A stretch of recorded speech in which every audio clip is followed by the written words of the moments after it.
Time to downsize just a little bit at Oran Park Raceway. Race 2 in the final round of the Mini Challenge, and the championship is very much up for grabs. The top 6 has been inverted. Alongside me in the commentary box, Leanne Tander's with me. Going from pole this afternoon. Life's good in the Tander household. Yeah, it's been a really good weekend so far, and yeah, I'm really looking forward to this mini race now. It should be quite an exciting race. Now, you had a run in the minis at Barbagallo, so you know your way around these cars. Todd and Paul Fiore from WA will start on the front row. Neil McFadden, the championship leader, will start from the second row, and race 1 winner Jason Bargwana moves back to 6th. But we've got a good fight here. 33 points between Neil McFadden and Paul Stokel, and Stokel's on a real roll. He clean swept the last round in Tasmania, so the championship with 120 points up for grabs is far from done. Well, that's just shows how close this whole series has been all year. The races are always so tightly fought, and for it to come down to the last round like this is, I think it's great for the series and really demonstrates what sort of things a one-make series does. Paul Stokel will be in car with him. He's had an interesting weekend, qualified 3rd, finished 2nd in race 1, and he knows about winning championships at Oran Park. He stole the Formula Holden title here from Greg Murphy a long time ago, 1994 in fact, but a full field of minis forming up for this last round, and the development in this category over the course of the year, I think the nicest thing is that there's some different colour cars since you raced in Barbagallo. Yeah, that's right. When I raced, they all look pretty much the same. You couldn't tell one apart from the other, but yeah, everybody's gone out and got their own style added to the cars now, and it really adds a bit of colour to the field. Brothers on the front row of the grid, Todd and Paul Fiore. Their other brother, Dean, runner-up this year in the Porsche Carrera Cup. Keep an eye for the white Mini, the industry back car. That is Neil McFadden. Paul Stokel in the blue Mini. A nice mixture of cars. Bit of a switch around here, a bit of a discussion about who's where on the grid. That's Justin Hemmetz, who's driving the Uberstar car, former performance car champion, who's probably better known for his hotel projects and the like in Sydney. And Nathan Gear starting from the back of the grid. So the green flag, it's time to clear the grid and get race 2 going. A little bit of a delay on just knowing who was going where, but we know that it's the brothers on the front row of the grid. The 200-odd horsepower minis.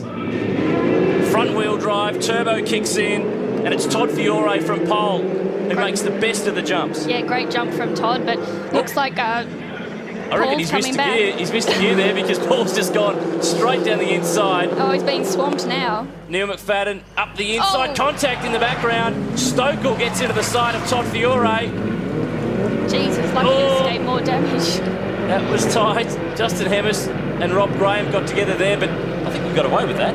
I think so. I mean, it could have been ugly there with the whole field bearing down on you, but everyone seems to have got through relatively unscathed. Don't know about the checkbook for some of them. There's a few bumpers hanging off, but it's play on. 11 laps in race 2. And this is where these cars really in their element over this backside of the circuit where it's tight. Now, this is what was going on. Stokel, the big lunge. Todd turns in. Another hit there. Another one on the way through. You're the racing driver here. Who's in the wrong? Oh, first corner, it's really hard to call. We didn't see that in the background. That was David Turner on 2 wheels. Check this out. Look at the yellow and white car in the background. He was jumping all over the place. These cars seem to get on 2 wheels pretty easily. I had that sort of problem in Perth when David Turner and I came together, and they just seem to ride up on the back of the other ones. Stokel loses a spot to Bargwana.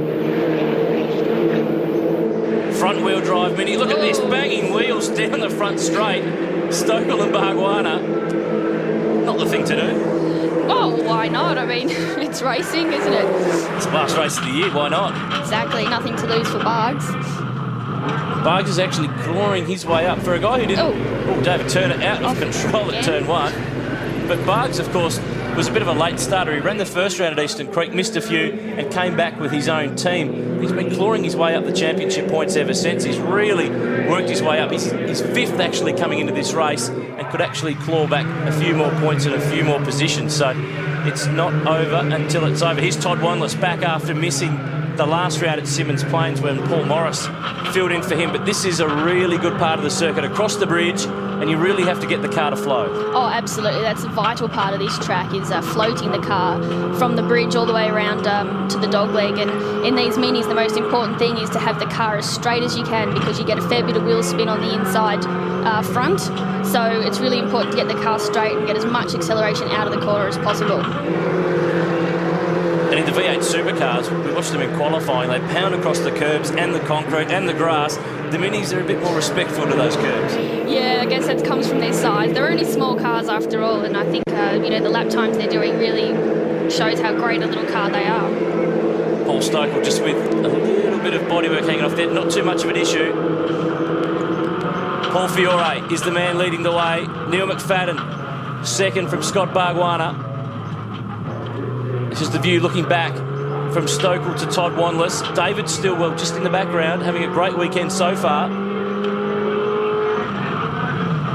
David was actually up here racing a couple of weeks ago in the improved production, so it'd be good for him to learn the track. And he's actually, his dad, Michael, is going to step out of driving this weekend. This is his last run, 40 years of driving. Time to let the young fella have a go at things and carry on that great family name. But across the top of the bridge, and although I guess we commonly think front-wheel drive car, a bit of a handful, but these are really well engineered. They really are. I mean, they're based on the production model, of course, but as a race car package, I found it a very enjoyable little thing to drive. And it is tough. It'll be warm out there for those guys. They'll really be feeling the heat, but it's rewarding. It's quite a good little car to drive and a lot of fun. Paul Fiore from WA, former state Formula Ford and saloon car champion there, and has been working his way up the order. Neil McFadden knows how to win championships, Formula Ford, the Gold Star with Formula Holden, has been right up the front of the mini challenge fight right throughout the course of the season. And at the moment he's going to earn some more points back from this man, Paul Stokel, who's lost a spot to Todd Wanless. That's Bargs down at turn 2. It's a little rare. That's the first time we've seen him make a mistake all season.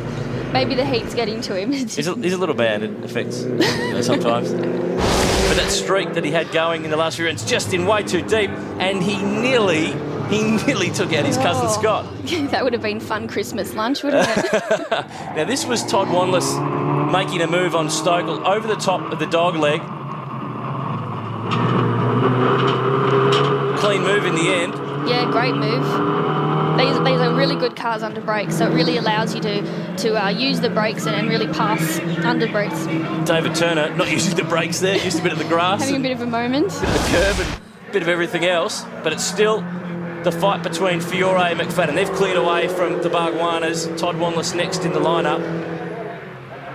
The final turn back onto the pit straight. Now, you've done plenty of laps around here in the past. Formula Ford, production cars, all sorts of bits and pieces. Oh, Brendan Cook's not doing any laps at the moment. He's got a bit of a problem. But as a driver's track, it's all about flowing the car, as mentioned earlier, but keeping it really straight because it really punishes you otherwise. Yeah, absolutely. I mean, I love this track. It's it's an exhilarating track from the bridge off to Sutton's, and it's so enjoyable, and you do have to float it.